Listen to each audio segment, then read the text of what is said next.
Bonjour à tous, bienvenue dans le chapitre 5, les applications géométriques de l'intégrale définie. On va s'intéresser plus particulièrement à l'aire d'une région dans un plan. On va le faire en deux parties, ce ne seront pas très longues les deux parties. C'est sûr que l'aire, c'est une application intuitive qu'on a par la définition de l'intégrale définie. Justement, je vais faire un rappel de qu'est-ce que l'intégrale définie. C'est l'intégrale définie d'une fonction sur un intervalle. On utilise cette notation-ci. C'est tout simplement la limite d'une somme d'une fonction fois une petite largeur. La fonction est évaluée en différents points. Fait que on prend notre intervalle, on le divise dans une partition, puis ensuite on choisit un point dans la largeur de la partition. Si on fait tendre le nombre de rectangles vers l'infini, peu importe le point qu'on prend, ça ne changera rien à la réponse, on va obtenir la même valeur et on le note par l'intégrale définie et ça représente une aire algébrique. Une aire algébrique, la fonction peut être positive ou négative. On fait comme des petits rectangles, positif en haut de l'axe des x et négatif en dessous de l'axe des x. C'est l'intégrale définie qu'on a faite et c'est pour ça que des fois ça peut être positif, des fois ça peut être négatif. C'est l'idée que j'avais. Et on a le théorème fondamental qui nous permet de trouver la valeur d'une intégrale définie par la primitive. Exemple, soit la région délimitée par les courbes y égale x carré plus 10x plus 26 et y égale 2x carré plus 3x moins 4. On reconnaît que c'est deux paraboles. Trois questions. Trouver les points d'intersection des deux courbes, exprimer l'aire de la région sans intégrale, puis quelle est la surface de la région. À la fin, on va calculer la surface. L'aire d'une parabole, l'aire entre deux paraboles. C'est une idée assez simple, ce ne sera pas tant compliqué que ça. Ici, j'ai fait un dessin. Qu'est-ce qu'on voit? C'est qu'on a deux paraboles qui sont ouvertes vers le haut. Ils n'ont pas le même sommet, ils n'ont pas la même courbure. C'est pour ça qu'ils délimitent une région, c'est cette région-ci qu'on va vouloir calculer là. Il faut que je commence par trouver les points d'intersection parce que mon intégrale, il faut toujours que je fasse ça sur un intervalle. Ici, on le voit à l'aide du graphe, mais juste avec les fonctions, il faut que je fasse un petit peu de calcul. Mais avec le graphe, on n'est pas certain si les valeurs sont exactes ou non. Fait que j'ai deux équations juste à isoler, à trouver x. Fait que je peux y aller par comparaison. Je prends cette expression-là, je la mets égale à cette expression-ci.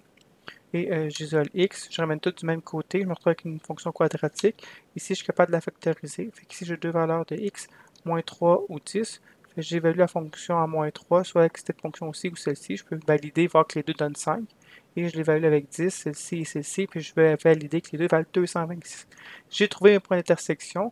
Les y ne me servent absolument à rien ici, mais autre pour valider que je ne me suis pas trompé dans mes calculs quand j'ai trouvé une point d'intersection.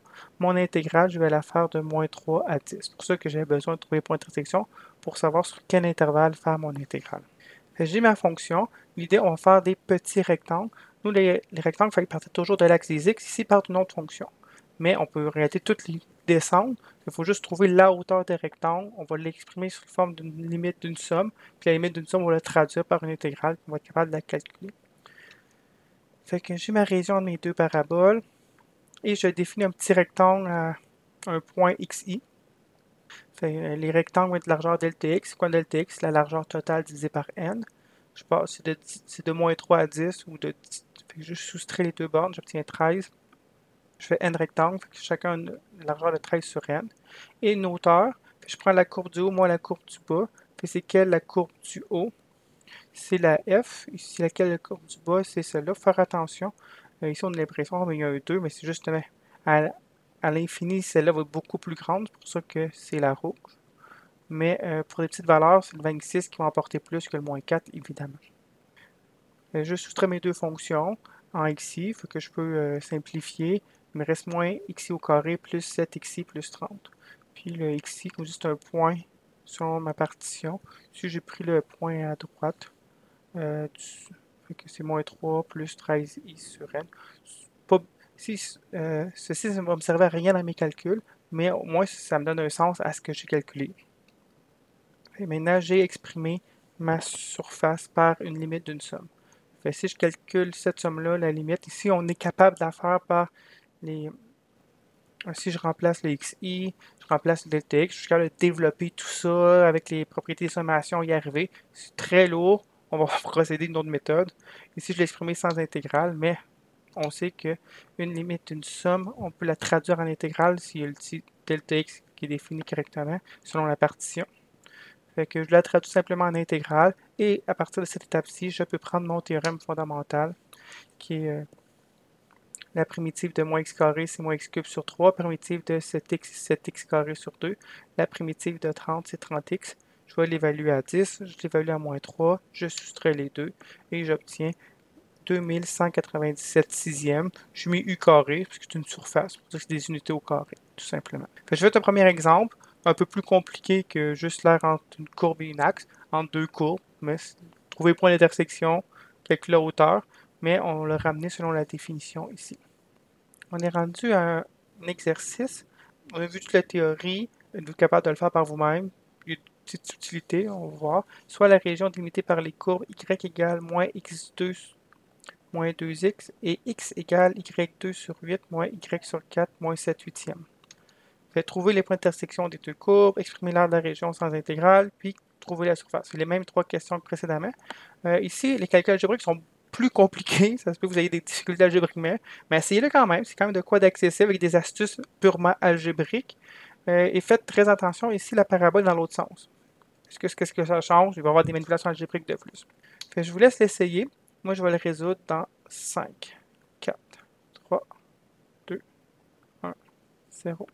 Ici, j'ai tracé mes deux courbes. On voit que j'ai une parabole qui est dans l'autre sens, une parabole ouverte vers le bas, parce que le signe est négatif. Il faut que je trouve les points d'intersection. Sûr que graphiquement, on semble être capable de les trouver. Algébriquement, comme je dis, on a un petit peu de difficulté, mais écrit comme ça, c'est un petit peu plus facile. Moi, j'ai passé par substitution. J'ai pris cette équation-ci, puis j'ai remplacé y par cette valeur-ci. C'était quoi l'idée? Si j'avais un plus 1 en remplaçant, je voyais que le moins 1 plus 1 s'annulait. Et j'osais croire que mes calculs allaient bien se faire. J'ai tout simplement mis ici à la place d'y, j'obtiens tout ça. On voit le plus 1, moins 1 s'annule. Il me reste ceci. J'ai un moins au carré qui devient positif. Un carré au carré, ça devient exposant 4. J'ai envoyé le 1 de l'autre côté. J'ai multiplié par 8. Ici, on a un produit qui est égal. On serait porté à simplifier par x plus 1, mais il faut faire attention. Parce qu'on ne peut pas diviser par x plus 1 si x plus 1 vaut 0. Pour ça, il faut séparer le problème en deux. Soit le x plus 1 vaut 0, ou soit qu'il ne vaut pas 0 et qu'on peut diviser par x plus 1. J'ai comme deux possibilités, c'est pour ça que je vais avoir deux points d'intersection. Si x plus 1 vaut 0, je trouve que x égale moins 1. Sinon, 8 égale ceci. Je prends la racine cubique de chaque côté. J'obtiens 2 égale x plus 1. Et je peux isoler le x qui est tout simplement 1. Et l'autre bord qui est moins 1. J'évalue le y qui est à 1, le y qui est à moins 3. J'ai réussi à trouver une point d'intersection. Ici, comme je dis, la difficulté était algébrique ici, parce qu'il y avait un exposant 4 à résoudre. Si vous développez tout ça, vous perdez un petit peu dans vos calculs. Je vais juste donner un petit défi algébriquement, voir si vous avez réussi à le faire. Si vous avez la difficulté algébriquement, vous voulez faire le reste, vous pouvez passer sur pause à partir d'ici avant que je solutionne les deux autres, mais moi, je vais solutionner les deux autres. Maintenant, il faut que j'exprime l'aire de la région sans intégrale. L'idée, c'est d'exprimer comme la limite d'une somme de plein de petits rectangles d'une largeur delta x. J'ai mon intervalle qui est de moins 1 à 1. J'ai ma courbe du haut, ma courbe du bas. Par contre, il y en a une fonction qui est par rapport à x. La courbe du haut, il n'y a pas de problème, c'est ma parabole. Mais ma courbe du bas, il va falloir que si je veux avoir en fonction de x, il faut que j'isole le y. J'isole le y. J'obtiens cette fonction-ci, mais quand j'isole les y, je vais avoir un plus ou moins. Je choisis quelle branche qui m'intéresse. Est-ce que c'est la branche du bas ou la branche du haut? Comme c'est la branche du bas, je vais garder la réponse avec un moins devant la racine carrée. Vous avez fait vos calculs algébriques, vous êtes arrivé à ceci, qui est la branche du bas de la parabole. Je m'intéresse à l'aire entre les deux paraboles. Je vais faire un rectangle. La largeur, ça va être delta x. Je prends la largeur complète de mon intervalle qui est 2, je divise par n qui est 2 sur n. Ensuite, la hauteur, la courbe du haut moins la courbe du bas, je l'évalue en xi. Xi, je pars de mon départ, puis j'additionne i delta n qui est 2 sur n. Je trouve mon xi. Ici, je calcule la hauteur, c'est la courbe du haut moins la courbe du bas. Ici, on voit que j'avais un carré, je l'ai développé. Puis ici, on voit que j'ai un moins 1 avec le plus 1, ça s'annule. Puis il me reste juste ce moins 1 là avec la racine carrée, qui avait un négatif devant, mais à cause du moins devient positif. Si la hauteur que je multiplie par le delta x me donne un petit rectangle, si je fais la somme, de tous les petits rectangles et je vais faire tendre le nombre de rectangles vers l'infini, puis je vais avoir l'aire exact. C'est la réponse de l'aire entre les deux paraboles sans intégrale.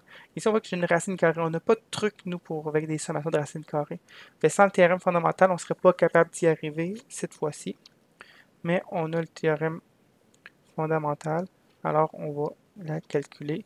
J'ai cette surface-là calculée. Je l'écris sous la forme d'une intégrale définie. Toutes les x, je les change en x. Le delta x, je le change en dx. Puis la limite de la somme par mon intégrale avec les bornes qui est la largeur de mon intervalle. Je prends mon théorème fondamental. Primitive de moins x2, c'est moins x cube sur 3. Primitive de moins 2x, c'est moins x carré. Primitive de moins 1, c'est x. Ici, j'ai une racine carrée avec une droite. Je n'ai pas fait de changement de variable ici parce que j'ai pris le théorème des fonctions composées d'une fonction affine. J'ai gardé l'intérieur intact et j'ai divisé par la pente de la droite. Ici, j'ai un exposant 1,5, ça fait exposant 3,5 divisé par 3,5. Ici, on voit que je remplace par 1, je le remplace par moins 1. Ici, j'ai simplifié le dénominateur qui est juste 12. Je calcule tout ça, j'obtiens 11 tiers unités au carré. C'était l'exemple. Vous voyez ce principe.